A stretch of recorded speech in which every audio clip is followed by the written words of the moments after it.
Spies in the Roman army? When we think of Rome's military power, we imagine disciplined legions and epic battles.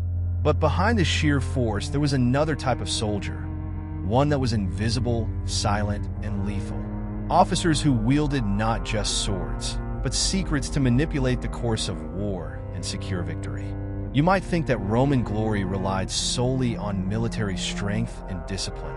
But what if I told you that, in many cases, it was the spies who decided the outcome of major battles? Infiltrating enemy territories, or even among their own legions, these covert agents shaped strategies that altered the course of history. Who were they? How did they operate in the shadows of an empire that ruled the known world?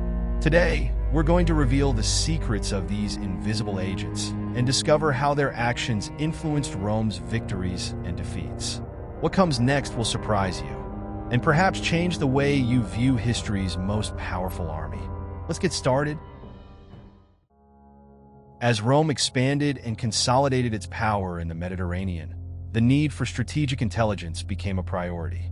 Initially, Roman victories were attributed solely to the strength of its legions and military discipline. However, as the empire faced more sophisticated and unpredictable enemies, such as the Carthaginians and Eastern kingdoms, it became clear that knowing the enemy was as crucial as the strength of arms. Espionage, initially an informal practice, came to play a central role in Roman strategy. The Punic Wars marked a turning point for the adoption of spies in the army. With Carthage demonstrating an impressive ability to surprise Roman forces, the Senate and generals realized that an efficient network of information could make the difference between victory and defeat. Rome began to send undercover agents to monitor enemy movements, sabotage alliances, and even spread misinformation. These spies operated under extremely risky conditions, often under deep cover, to ensure that Roman commanders always knew more than their adversaries. Early Roman spies were recruited from both citizens and local allies who knew the contested territories. Many of these agents worked as merchants, travelers, or even deserters, able to infiltrate enemy cities and courts without raising suspicion. They provided detailed reports on military formations, supply routes, and the internal conditions of enemy armies. The collected information was meticulously analyzed by senior officers before any tactical decisions were made. In addition to gathering intelligence, these spies also played an active role in manipulating opponents. Misinformation became one of the most powerful tools of Roman espionage, with agents planting false information about battle plans, troop numbers, and strategic locations. On some occasions, enemy leaders were led to make catastrophic decisions based on incorrect information, while Roman armies positioned themselves for the final blow. Over time, Rome's espionage network became more structured and formalized, especially during the empire. Military intelligence came to be seen as a fundamental part of campaigns, and spies were regarded as essential components for maintaining the vast Roman territory. They were no longer mere informants, but trained agents tasked with high-stakes missions, operating in the shadows to ensure the success of the world's most powerful army. The external enemy was not the only concern for Roman commanders. With such a vast army, composed of citizens from different parts of the empire, the loyalty of the troops was always a delicate issue. Thus, in addition to spies infiltrating enemy territories, Rome also maintained an internal network of agents who monitored the legions themselves. These internal spies, often positioned as officers or ordinary soldiers, were tasked with identifying signs of discontent, desertion, or conspiracy within the army. The legions were made up of men from various regions, cultures, and languages, and rigid Roman discipline was not always enough to keep everyone aligned.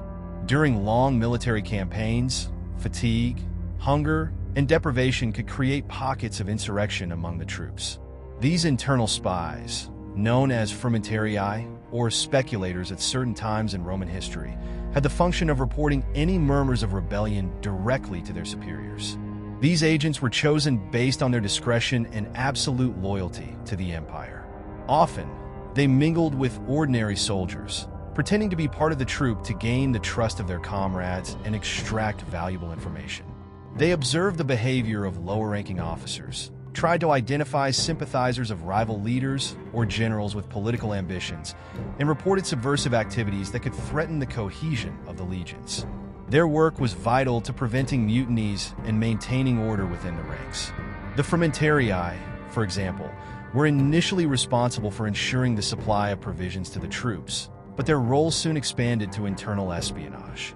They acted as intermediaries between the generals and the field, ensuring that information about the state of the legions and their officers was passed quickly and accurately. This network of spies within the army ensured that Rome maintained control over its forces, even during the most tense moments. This internal surveillance system, while necessary, created distrust among the soldiers themselves. The constant presence of secret agents within the ranks created a climate of tension, where any careless comment could result in punishment or, in more severe cases, execution. However, this strategy of internal infiltration was one of the keys to the success of the legions, which largely maintained their unity and effectiveness over centuries of conquest. Outside the borders of Rome, the work of Roman spies became even more perilous and complex. Infiltrating enemy territories required not only bravery but also a deep understanding of local cultures and customs. Spies were trained to disguise themselves as merchants, travelers, or, in many cases, even enemy soldiers to gather crucial information about adversary forces, their morale, and their strategic plans. These missions in foreign lands were vital for Rome to anticipate attacks and prepare its defenses accurately. These agents often infiltrated royal courts, posing as advisors or influential merchants. In the East, for example, where empires were known for their intricate political games, Roman spies had to navigate a web of betrayals and fragile alliances. In some cases, they succeeded in manipulating kings and rulers, provoking them into making decisions that favored Rome. The political intrigues generated by these secret agents often led to the downfall of great empires without a single Roman soldier having to draw his sword. In addition to cities, these spies also operated in rural areas and territories dominated by barbarian tribes, where hostility towards Romans was evident. In these regions, survival was even more challenging. A spy captured by a Germanic tribe, for example, faced a brutal death, often used as a warning against any attempt at infiltration. However, the value of the information gathered about supply routes, fortifications, or tribal alliances made the risk worthwhile. One of the most delicate missions was obtaining maps and scouting enemy terrain. Often, spies were sent to explore unknown regions before military campaigns, allowing Roman generals to understand the terrain and plan detailed strategies. They were also tasked with discovering the disposition of enemy troops and the location of food storages, vital for sustaining marching armies. This information allowed Rome to choose the best times to attack or ambush its opponents. Despite the risks, espionage in enemy territories was one of the reasons why Rome managed to dominate vast and diverse regions. By knowing their enemies inside and out, Rome often neutralized threats before they materialized. For Roman generals, these missions were not just side operations, but an integral part of campaigns, ensuring that the Roman war machine operated with lethal precision. Roman espionage was not limited to gathering information. Misinformation was a powerful weapon in their arsenal. Rome understood early on that, to defeat superior or better prepared enemies, it was necessary to confuse and disorient them.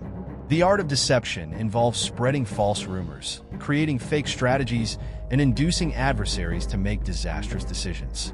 In many battles, victory was assured before a single blow was struck, thanks to Rome's ability to deceive its opponents. Roman spies, infiltrated into enemy courts and armies, often spread false information about legion movements.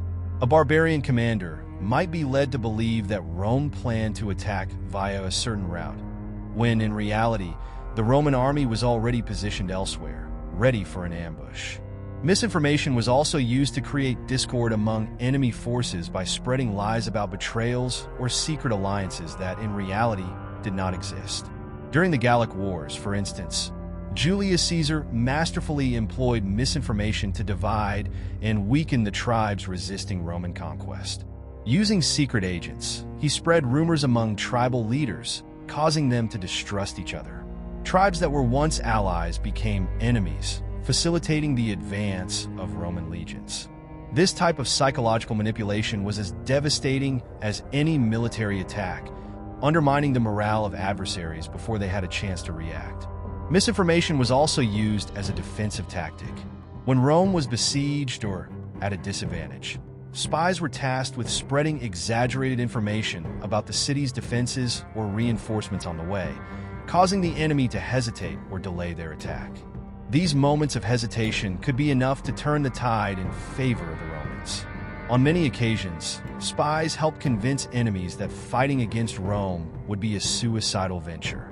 This strategy of manipulation was so effective that many of Rome's enemies began to fear not just the legions, but also the secrets Rome might be hiding. Instead of relying on their own observations, adversaries often became paralyzed by uncertainty, doubting even their own sources of information. Misinformation not only secured military victories, but also helped cement Rome's reputation as an invincible and inscrutable force. Roman spies were not ordinary figures, and their identities often remained shrouded in mystery, even within the empire itself. These men were selected for their exceptional discretion, intelligence, and ability to blend into any environment. It wasn't enough to know how to fight. It was essential to be able to keep secrets and manipulate information without being detected. Many of these secret officers came from varied backgrounds, ranging from experienced soldiers to former slaves who had shown great loyalty and skill on the battlefield. Contrary to what one might imagine, these agents did not form a single, visible unit. They operated in various roles and were scattered throughout the empire, both in Roman territories and enemy areas. Some prominent figures in the Roman army, such as centurions and even generals, might have been involved in espionage operations, managing networks of spies and ensuring that information flowed without interruption. Loyalty to Rome was the primary characteristic of these men, who often risked their lives without the public recognition that other officers received. The speculators and frumentarii are two well-known examples of Roman spies. Speculators started as military scouts responsible for exploring terrain and checking enemy positions, but their roles soon expanded into general espionage. Frumentarii, initially tasked with ensuring grain supply to the legions, also became highly trusted secret agents, acting as intermediaries between the emperor and his commanders. These spies were often entrusted with missions involving both intelligence gathering and the elimination of political enemies. These men operated with a high degree of autonomy, but were always under a strict military structure. They reported directly to their superiors, avoiding conventional command chains, which often gave them considerable power within the empire. However, this autonomy also made them vulnerable. If they failed in their missions, the punishment could be severe. Some spies operated so discreetly that their own legion colleagues were unaware of their secret activities. Over time, these secret officers became a vital part of the empire's functioning. Without them, Rome would have faced difficulties in maintaining control over its vast borders and anticipating threats from all sides. However, their work was rarely recognized, and their identities, when revealed, were often hidden in the pages of history. For Rome, these men were as powerful as the legions, but they operated in a silent war that rarely came to public view. While Roman espionage is often seen as a rudimentary art, the methods and technologies used by these agents were surprisingly sophisticated for the time. The ability to send secret messages, encode information, and use devices to conceal military orders was crucial for the success of espionage operations. Rome developed various techniques that allowed its spies to transmit vital information without being intercepted, ensuring that military secrets were preserved during their missions. One of the most common methods was the use of coded letters. The Romans created simple coding systems, such as the Caesar cipher, where letters in a message were shifted by a specific number of positions in the alphabet. Although today it is considered a basic encryption technique, at the time this practice made it quite challenging for enemy spies to read. These coded messages were sent between commanders and spies in enemy territories, ensuring that crucial information did not fall into the wrong hands. In addition to coded messages, Roman spies also used everyday objects to hide information. Wax tablets, used for writing reports, often had secret messages inscribed in lower layers, accessible only if the top layer of wax was scraped away. There were also reports of agents hiding messages inside clothing, shoes, or even within small objects like figurines, allowing information to pass unnoticed by guards and sentinels. Roman espionage also made use of trained messengers who memorized large amounts of information to prevent any document from falling into enemy hands. These agents were trained to cover long distances, transporting information orally, thus avoiding the risk of written messages being intercepted. The ability to retain and accurately repeat complex information was one of the most valuable skills of a Roman spy. Rome also invested in developing effective communication networks. Advanced posts and watchtowers spread throughout the empire allowed for the rapid transmission of signals, such as smoke or lights, to communicate the approach of enemy armies or other important events. These visual communication methods, while simple, were highly effective in alerting legions to surprise attacks. Over time, Rome refined its ability to communicate quickly over vast distances, giving it a considerable advantage over less organized enemies.